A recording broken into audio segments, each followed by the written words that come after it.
Om Namo Bhagavate Vasudevaya.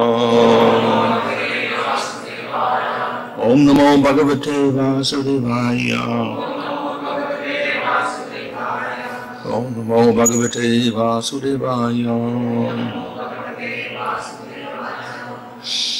Namo Vishnupadaya Krishna Prasad Buddhade Srimate Bhaktivedanta Swami Niti Namane Namaste Saraswati Devi Gauravani Pracharane Nirvishesha Shunyavadi Pastatire Shatarane Sri Krishna Chaitanya Prabhu Nityananda Sri Advaita Gadadhar Shivasandi Gaur Bhaktivinoda Hare Krishna Krishna Krishna Hare Hare Hare Rama Rama Rama Hare Hare. Reading from Srimad Bhagavatam, chapter 51, verse 54. Mane mam anugraha ishate krato Rajanubandha hamago yadrikshaya Yapratyate sadubir ekachayaya Vanam vivikshadbir akhanda bhumipai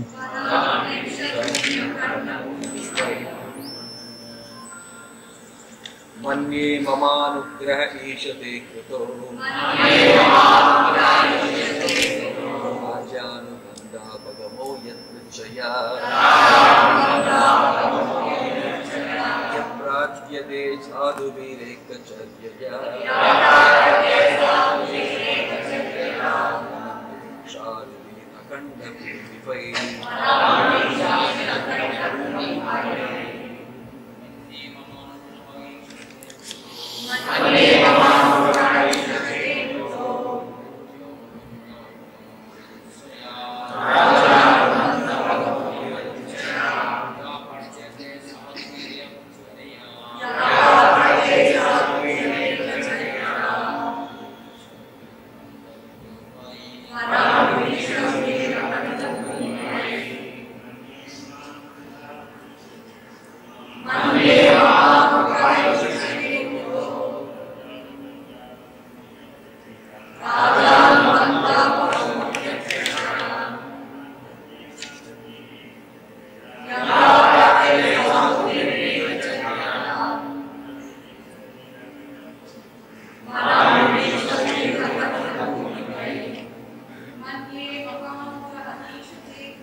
Manye, I think, mama, to me, anugraha, mercy, isha, O Lord, te, by you, krita, done, raja, to kingdom, anubandha, of attachment, apagama, removal, yadrichaya, spontaneous, which pratyate is prayed for, sadhu be, saintly, ekachayaya, in solitude, vanam, the forest, vivikshad be, who desire to enter, akhanda, unlimited, bhumi, of lands, i.e., by rulers.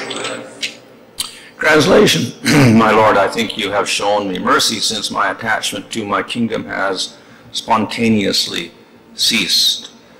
Such freedom is prayed for by saintly rulers of vast empires who desire to enter the forest for a life of solitude. O powerful one, I desire no boon other than service to your lotus feet, the boon most eagerly sought by those free of material desire. O Hari, what enlightened person who worships you, the giver of liberation, would choose a boon that causes his own bondage? Purport, the Lord offered Muchukunda anything he desired, but Muchukunda desired only the Lord. This is pure Krishna consciousness. Therefore, O Lord, having put aside all objects of material desire, which are bound to the modes of passion, ignorance, and goodness, I am approaching you, the Supreme Personality of Godhead, for shelter. You are not covered by mundane designations. Rather, you are the Supreme Absolute Truth, pure, full and pure knowledge and transcendental to the material modes. Purport, the word nirgunam here indicates that the Lord's existence is beyond the qualities of material nature. One might argue that the Lord's body is made of material nature, but here the word advayam refutes the argument. There is no duality in the Lord's existence. His eternal spiritual body is Krishna, and Krishna is God. So we see in these verses how Muchukunda is, first he has described the attachment that people have for material objects, and of course as a king is probably more excessive because the king has more temptation with ability to enjoy more because of wealth and power and fame and whatnot. So he identifies himself with such persons who are in a miserable position of completely falling into the dark well or the blind well of material life. And then in the previous verse he talked about that when we are when we stop this material life, then we get mercy of devotees, then we begin devotional service. And then there was the whole commentary on, well, actually it doesn't mean that because it's the opposite. You get association of devotees, then you stop your material existence. But then we see in this verse, for instance, and in the next verse also, he says, now that my attachments are gone, then you have your mercy on me. Because of this mercy, because I'm detached, I get this mercy. And then in the next verse also, similarly, people who are free from material desire develop attraction to you. So there is some idea that detachment from material life leads to attraction to the Lord. It can happen, that's true. But as the acharyas have pointed out, actually we should think of it in the opposite way, that we get association of devotees who develop bhakti, and then we get rid of our material entanglement. So that, of course, is true, because we see that the process of bhakti is one kleshagni. That's the first symptom of bhakti. We do bhakti and it eliminates suffering. And suffering consists of karmas, happiness and distress. So if we're enjoying nicely, we do bhakti, it destroys that. And if we're suffering, it destroys that also. That type of it destroys the desires, which are the cause of the bondage, of the activities and the karmas, and it destroys ignorance also, avidya, which is the cause of the desires.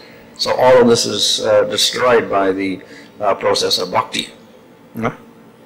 So it's not that first we have to destroy our material bondage, and then we take to the worship of the Lord. First we become yogis and gyanis and get liberation, then we take to bhakti. It's actually the opposite way around. Bhakti does the same thing. However, we do know that, that we have a process of karma yoga, jnana yoga, astanga yoga, and then bhakti yoga. First, we're qualified by karma yoga because we're so attached to material things. And the Lord allows us to get our artha and our kama by following dharma. And when we're purified after many births, then we rise to sattva. Then we're qualified for jnana and yoga.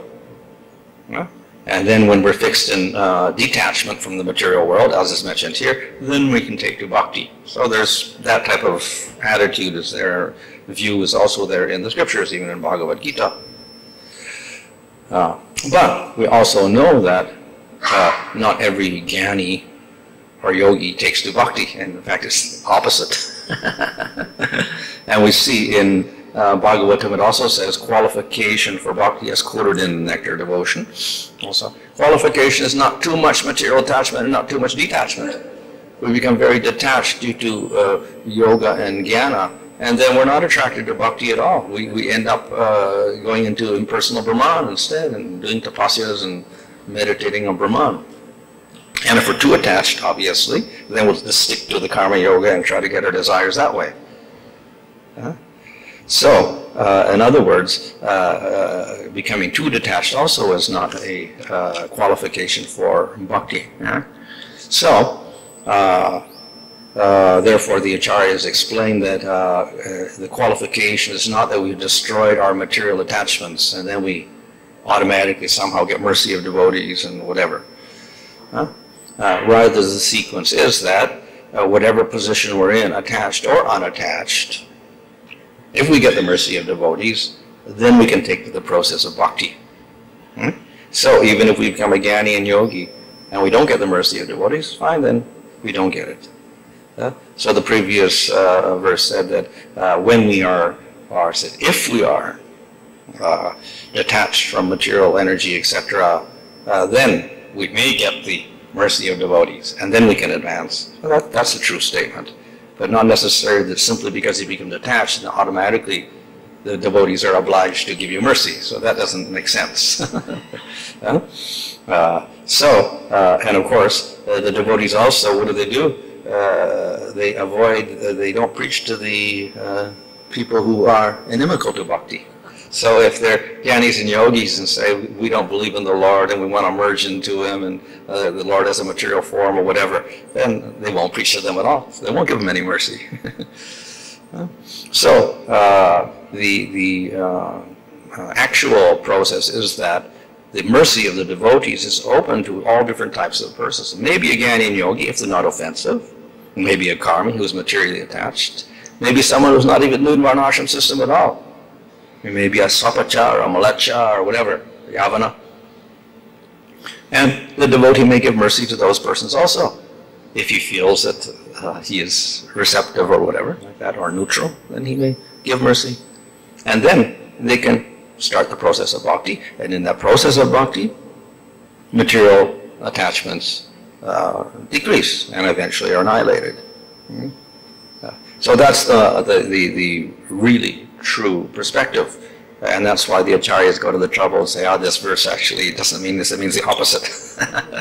First you get the mercy of devotees, then you get your material detachment, whatever like that. So there is a literary ornament, and it's alankara. In alankara they have different things. So sometimes they reverse the cause and the effect. The cause is mercy, the effect is detachment from material energy. But then this verse does the opposite. And the material detachment from material energy is the cause, and the result is, the effect is mercy of devotees. So that's a reversal. So there's a literary ornament in which the two things get reversed like this. So that's why they all make this point that actually we have to do this. Jiva Goswami and Vishnu Chakravarti, we have to reverse it because it's not a true statement as it stands. And of course, that would also put a great emphasis upon detachment from material world. But we see the opposite is stated in Nectar of Devotion. Rupa Goswami clearly states that vairagya and jnana are not qualifications for bhakti, and they actually can become very detrimental to bhakti as well. So statements like that, therefore, a statement like this doesn't seem to make too much sense. So that's why they go to this trouble of re-explaining the sentence. So, from this we understand that we cannot always take the words literally. We do have to have some background of understanding of the nature of bhakti, etc., in order to get the right meaning out of things. Otherwise, people can take this statement, first you have to become detached from everything, then you get mercy of devotees. So they will say, we can't take the devotional service, we're too attached. So we'll wait until we get detached. Then we'll take to the process, then we'll try to get your mercy. So people can give that excuse, no, we won't do bhakti because we're too material attached and we got to get rid of our material attachments first. So that can be somebody's excuse, but that's not a very valid excuse ultimately. But if we argue on the basis of the statement of Mochakunda, then we can say, yeah, this is what he says, so okay. So we do have to sometimes examine very closely what is stated in Scripture, and we can't take it literally at all times. And so this is the case. Here, the non-literal interpretation is taken also as supported by literary ornament, alankar. There is a literary ornament in which this happens sometimes. So they justify it in this way. However, if there wasn't a literary ornament like that, still it would be contrary. So therefore we'd have to re-explain it in terms of other statements in the Bhagavatam and the Nectar Devotion and other works. So therefore we have to sometimes be careful of the statements and not jump to hasty conclusions. One easy way of doing that, of course, is seeing the overall meaning, which becomes quite evident because of repetition. Certain statements are repeated many times, and those have more prominence than a statement like this that just comes up once or twice. So we get prominence to the repeated statements. So, for instance, in Bhagavatam, we do have statements that you can take impersonally, and that's what Sridhar Swami does. Merge into Brahman, etc. And particularly in 3rd canto and in 11th canto, we'll find statements like that. And even Krishna says that in 11th canto when he speaks to Uddhava. But we know from the general purport and so many other statements that that cannot be the conclusion, because so many more statements are there that condemn liberation as inferior to bhakti. And in fact, Jiva Goswami goes to the effort of going through every canto and pointing out how there's condemnation of liberation in favor of bhakti, and that ultimately everyone should worship Krishna. So the purport of the whole Bhagavatam is that Krishna is Swayam Bhagavan, and everyone should worship him. That's the prominent theme. So therefore, if we get a statement like merge in Brahman, that's the ultimate, etc., then we have to take it as secondary statement and not take it as the conclusion of everything.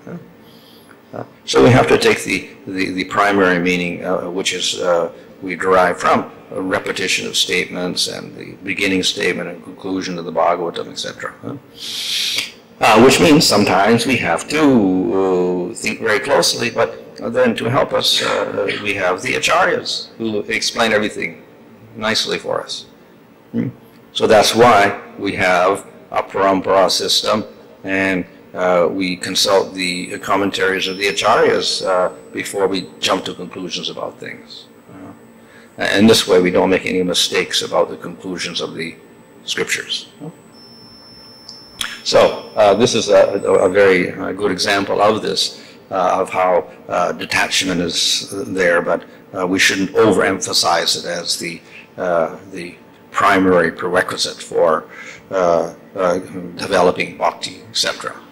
So yes, to some degree, we have to give up material attachments, and that's stated in the Bhagavatam. Not too much material attachment, but not too much detachment also. And then we have to have faith at the same time. So this is a favorable situation for developing bhakti.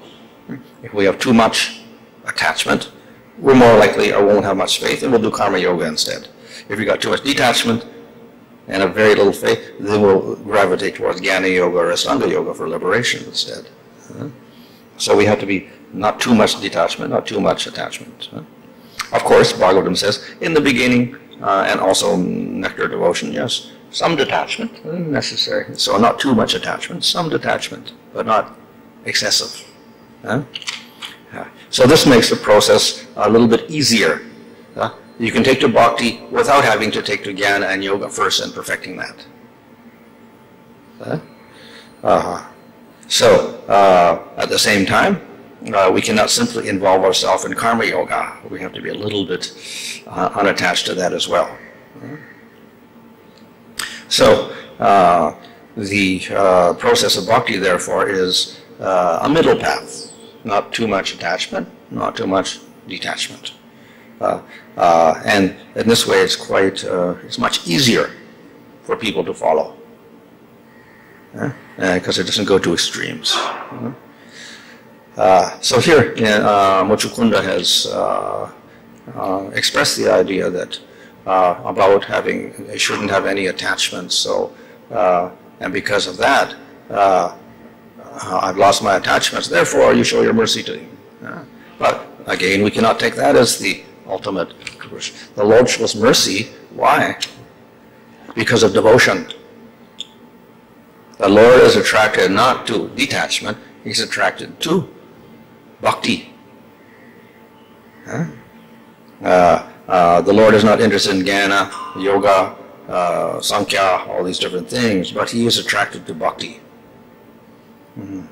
So if a person has some bhakti, then the Lord becomes very attracted to that. So he's not interested so much in your detachment, but in your bhakti. So the interesting thing is, when we just have a little shraddha and then we begin bhakti, we don't have that much bhakti, very, very little. We have a conviction, and then that conviction helps us to accept scripture, and we begin a little practice. That's a little bit of bhakti. But we do have a large amount of material attraction still. If we just have a little attraction to Krishna, then we must have a big attraction for Maya. Still, the devotees and the Lord are merciful. Even the little faith is there, little mercy. You get some mercy that way. So even with this little bhakti, the Lord is merciful. And in fact, the Lord is merciful to a jnani or a yogi if they have a little bhakti also. And they don't offend the Lord. And it's because of that little bit of bhakti that the Lord gives them liberation. Otherwise, they cannot even get liberation. It's because of that bhakti that they get liberation. So even a little bhakti is good. The Lord does something. But the more devotion we have, of course, then the more the Lord responds to that as well.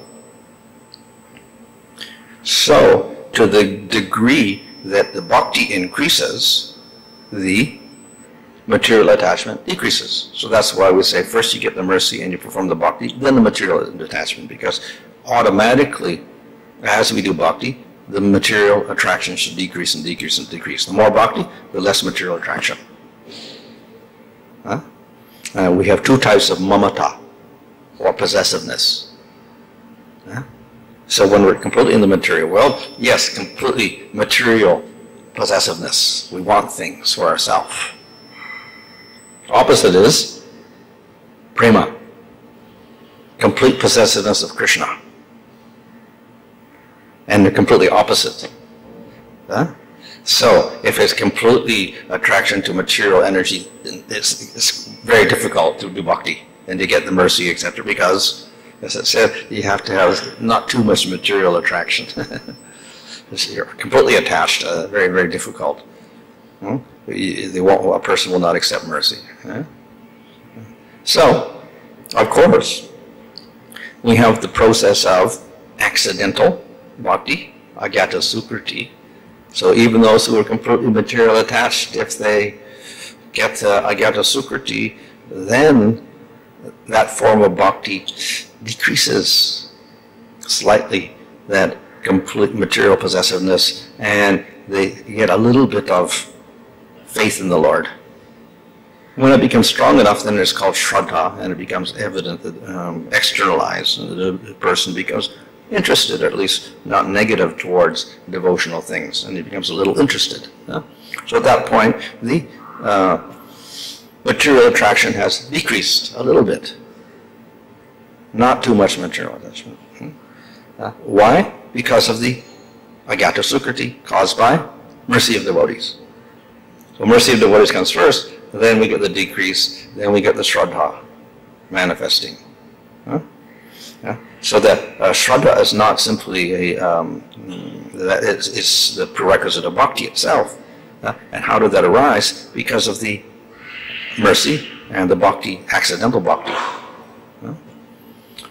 So it is bhakti itself and mercy which cause the lessening of that material attachment. So once we take to the process of bhakti, then we do bhakti, and decrease of the material mamata, material possessiveness. And simultaneously, we say even before that, more attraction, more mamata for Krishna, until it becomes complete mamata, possessiveness of Krishna, and zero mamata for material things. So that actually is how the process of bhakti works. Detachment from material things takes place automatically with more attachment to Krishna, more possessiveness of Krishna. So this is called sahaj vairagya, or the easy process of renunciation. Otherwise, simply to stop the senses is a very difficult thing. So the process of bhakti is engage the senses, not for the self, but for the pleasure of Krishna. So this develops our mamata, or attraction to the Lord, more and more and more. So this is actually a process of transforming the atma. It's nothing to do with the mind, actually, which is material. It's actually the consciousness, and the consciousness comes from the atma. So the atma has complete material possessiveness and maya and ignorance and everything. And then, through faith and then bhakti, develops a little attraction for the Lord. It turns out he's not so bahirmukha anymore, and he's turned towards the Lord.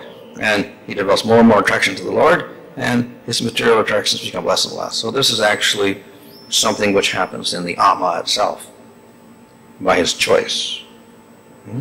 So when the Atma is completely filled with possessiveness of Krishna, we call that prema. So the definition of prema in nectar devotion is momata adi sayankata. Very, very strong possessiveness of the Lord. It is there in bhava, but it is much more in prema. And then that means zero attraction for maya. So this is also, we can say, logically explainable. Because, one, the Atma by nature is a knower and a doer, and has a capacity for bliss. He's a bhokta, enjoyer, capacity for bliss, happiness. He's a knower, a gyata, and he's a karta, a doer, by nature. So, therefore, he tries to express that in his material activities of doing things and knowing things and enjoying things in the material world. But it's all under ignorance. Based on rejection of some other entity and concentration on own enjoyment. That's the mamata of the material world. So, bhakti and prema means opposite. We don't think of ourselves, we think of our desire is not for ourselves, our desire is for pleasing the Lord. So we have desire, we don't give up desire, we don't give up consciousness, we're conscious of Supreme Lord. And our desire is to please Him, give Him pleasure. So the center of pleasure shifts from ourself to the Supreme Lord. Let me give some happiness to Krishna. So if we do that, automatically the desire for our own happiness will decrease. So when we have 100% desire for pleasing Krishna, then we don't have any desire for pleasing ourselves. So that's prema. So that is the process of bhakti, increasing that complete dedication to Krishna. Then we're not interested in self at all. So then the result of that is that we get happiness also. Even though we're not looking for our own happiness, by giving all happiness to the Lord, then we also get ananda. So that the capacity of the jiva to be a bhokta, an enjoyer, is fulfilled. He becomes an enjoyer. He experiences the highest bliss. So he's completely satisfied. So in that sense, the process of bhakti is very natural. It fulfills the aspect of gyata. We perceive the Lord. We're not just aware of ourselves. We're not just aware of our body.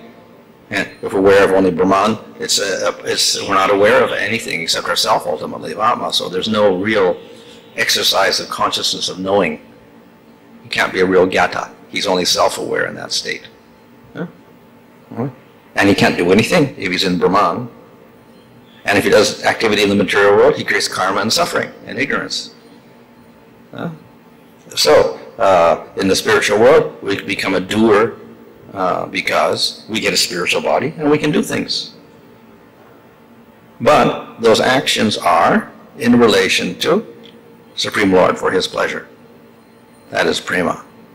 And then the result is ananda. So bhokta, the jiva's capacity as an enjoyer, is fulfilled also. So therefore we can say that the process of bhakti is very natural to the jiva, because it fulfills his aspect as karta and gyata and bhokta.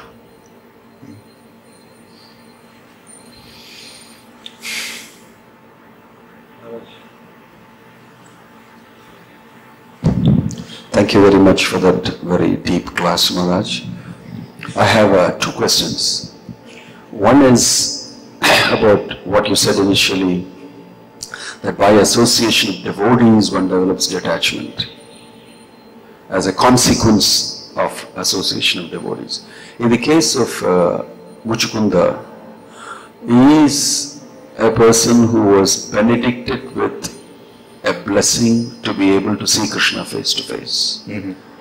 He is known as a great king, conqueror, and he had association of demigods. They used him for fighting. They gave him a material bone and he didn't want it. He said, I want to sleep, etc., etc. There's no specific instance of him actually shown that he actually got bhakti from a devotee or anything. It's just my speculation. But then it says that he'll get to see Krishna and he got that blessing. Because that's why when Krishna appeared, he said, who are you? And Krishna described himself. So it looks like it was the first time and he got to see Krishna. And he got blessed. And it happened instantly. There was no instance of him actually getting blessing from a devotee. How did he get so qualified? He became very qualified by the blessing of the great saint to be able to see Krishna. And he got to see Krishna. And then only bhakti started, maybe. Can I say that? Well, he also comes in an illustrious line, probably I would suppose from Manu eventually, isn't it? Yes. In the Manu's dynasty. Who was it? Ikshvaku, in the Ikshvaku dynasty. In the Ikshvaku's dynasty, yes. So, therefore, the Manus are actually vibhutis of the Lord.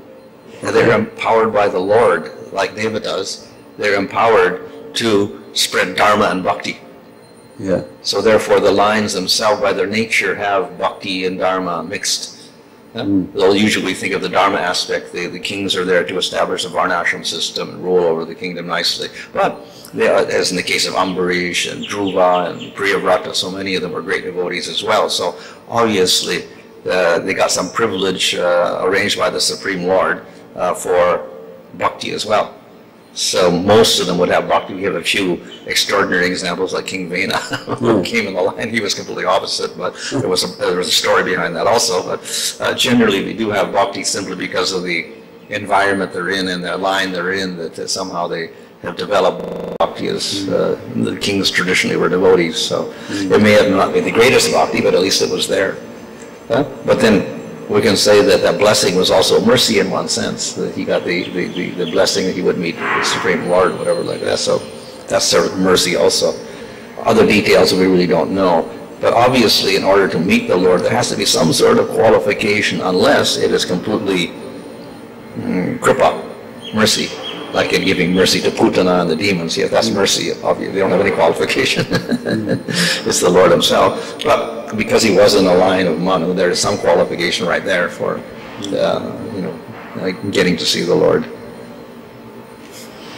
The other question is the question of doing. Bhakti is not coming because we are doing sadhana. It's not a question of doing. We're speaking about in the spiritual world, you can do with your spiritual body. In the material world, we are doing sadhana bhakti with our material body. And it is not guaranteed that simply by your sadhana alone you will get the bhakti. Because if you desire to get bhakti, you will actually awaken the latent bhakti in you. Well, what am I right in saying that? Because the doing is not producing the bhakti. The karma of sadhana is not producing the bhakti. It's a combination. The definition of bhakti, one is, of course, for sadhana bhakti is kriti sadhya. Engage the senses. But then we see that many people in the world engage their senses. Obviously, they're not engaging in Krishna, so you have to engage them in serving Krishna or in doing Krishna conscious activities. But even a person in the material world can engage the senses in doing something for the Lord. but he may not call that bhakti. He may be imitating, he may be a false person, he may be someone, so we don't call that bhakti. So the other qualification, other definition, of course, is this ani-abhilashta shunya jnana karma janavratam anukulena krishna nusilanam. So that also has to be there. The two things have to be there. So the foundational one is the Krishna Anusilanam. Favorable attitude towards Krishna, the desire to please him with the aranya desires, and we try to cultivate that.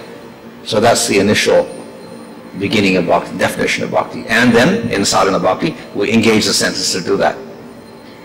So the two things are there. So that Anukulena Krishna Anusilanam, that ultimately we can say is the orientation of the jiva.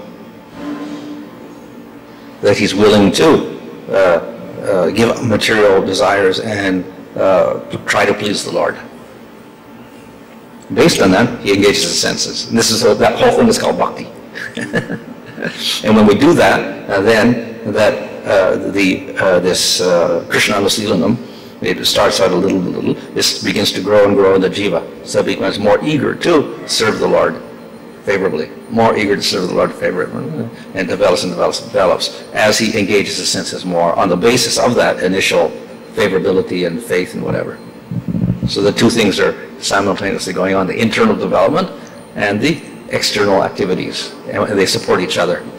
It's not just internal, we can't do that because we're not, that happens in prema. Okay, you don't have to do the external, no, just internally you're serving in your spiritual body, but here we have to start out with the external, so that's sadhana bhakti, engage the external activities, but it's based upon the internal, at least that internal attitude of favorability to the Lord has to be there. So that's the actual bhakti. It's not just external, it's internal and external combined in sadhana. In prema, it could be all internal. How do you get that? How do you get that internal favorable attitude? Well, it starts What's with the cause? the shraddha. Shraddha is the first, the inclination and acceptance of the Lord internally in the Atma. That we accept the Lord, and we're willing to follow scriptures. So that's shraddha. Where does that come from? Accidental mercy. Because we don't have any shraddha, we're going to avoid devotees and everything. So the only way we can get is accidental. So agata sukriti is the cause of shraddha in most cases. Unless there's a sudden outpouring of mercy like Narada Muni or someone, and then they can go quickly. But otherwise, many lifetimes of agata sukriti, unconscious. So shraddha is the cause of favorable attitude. Yeah. Shraddha gives rise to bhakti, that initial definition. And then that gives rise to sadhana.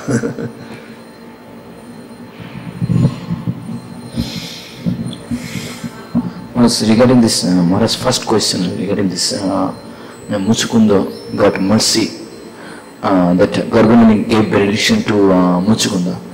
Because we know that, this devotee has a power to reveal Krishna, even to give blessing that, yes, I'm blessing you, I'm so happy with the service that you can see Krishna. So we can say that here, a devotee's mercy is more important than even Krishna's mercy. Yeah, if he blessed him, So I think that was the initial blessing, we can say. Then why did he bless him? He must have seen some good qualities in him. So and it's not material qualities, obviously. He blesses him to see Krishna because he has some spiritual qualities, obviously. Because he's meeting with Gargamuni, definitely he has some good qualities. Otherwise, how can he get the mercy of, how can he meet with the Gargamuni? It's not so easy to meet Gargamuni also. My question is that one is saying that, you are saying that normally the materialistic people, they think that let us first enjoy, once we be frustrated from the material world, then we will take the devotional life. Normally they say like this. Maybe this statement supporting this their statement. Let us first enjoy, once we will be frustrated and when we will not have any desire to enjoy, then we will take up the devotional process. Well, that's on the premise that after we enjoy, we become detached automatically. Yeah, so to some extent true, because, but it has to be done in a certain way. You have to follow the varnashram system. And then you can gradually elevate yourself from tamagun to sattvagun. Then when you're sattvic, you start giving up enjoyment. If you don't follow that system, no, it's not going to work. You just enjoy, and life after life you enjoy, and you haphazardly enjoy tamagun, and you may sink down to lower species of life and whatever. So this unrestricted enjoyment is not going to eventually lead to sattva.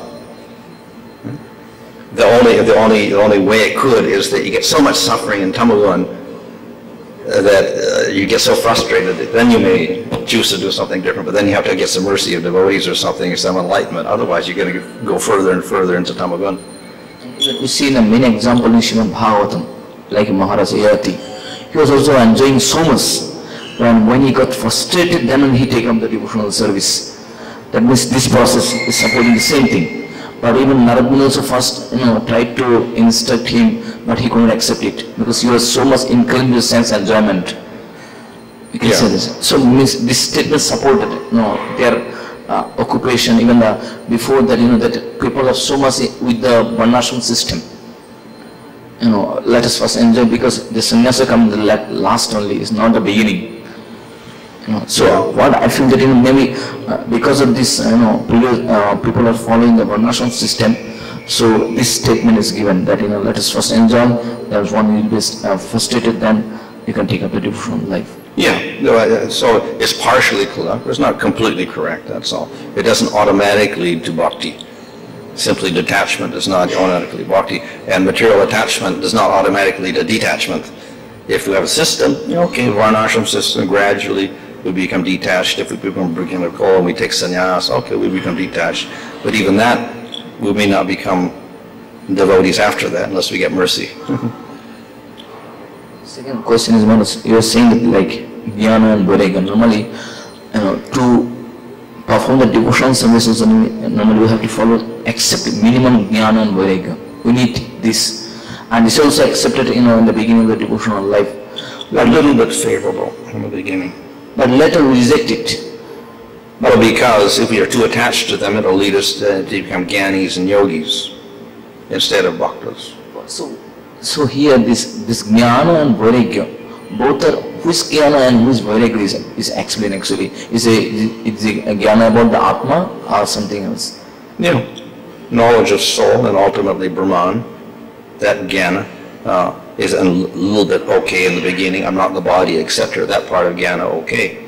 But if we want to merge into Brahman, then that becomes unfavorable. And vairagya, we detach ourselves from everything. And then we want to give up all activities, so we give up activities of bhakti also. So that makes it not favorable anymore. Stop thinking about anything beautiful. Stop thinking of the form of the Lord. Stop chanting the Lord's name. That's vairagya. Stop everything. So that becomes unfavorable. So what kind of vairagya we have to follow here in the beginning? What kind of this? Detachment, not too much material attached. Some detachment.